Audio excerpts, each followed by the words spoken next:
Hi there, Josh here with Evergreen Tutorials, and I'm going to show you how to use the NETWORKDAYS.INTL function in Excel 2016. The INTL would stand for international, and some countries and some businesses operate on a non-standard weekend, and we'll get to all that in a second. So first off, let's start date and end date. That's going to be the same input, just a date, and Excel will accept a formatted date, so 1/22/18. It'll accept a serial number date, which I'll get to in a second, and it'll accept a long date.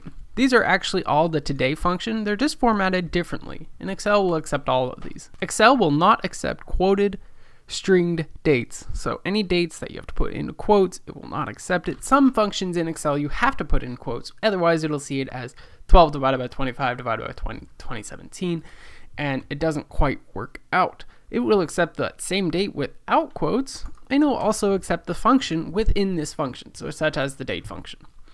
Moving down here, let's just figure it out. Equals networkdays.intl, left parenthesis, prompt us for the start date, so I'm going to select up here to reference this cell, comma, end date up here, comma, weekend. Whoa, what's our weekend? Well, for me personally, I don't work on Sunday. I will work on Saturday. So I can double click this, and now it will not count Sundays, comma, holiday, and I'm going to drag and reference all of these cells in my holiday array here. Don't include the holiday or the date or the names of the holidays. Excel just wants the dates. Right parenthesis, enter, and we see that there's 305 working days between one Christmas and the next for me.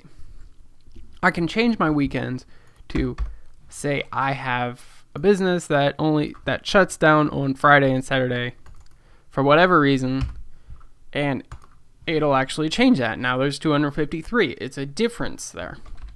I can also put my end date before my start date.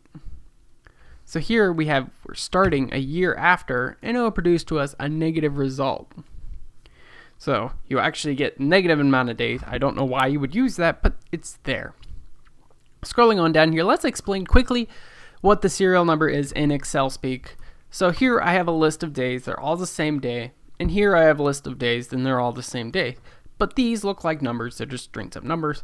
Well, actually, right here we have today, and it equals the days after January 1st, 1900. So I know that there's 43,122 days after January 1st, 1900.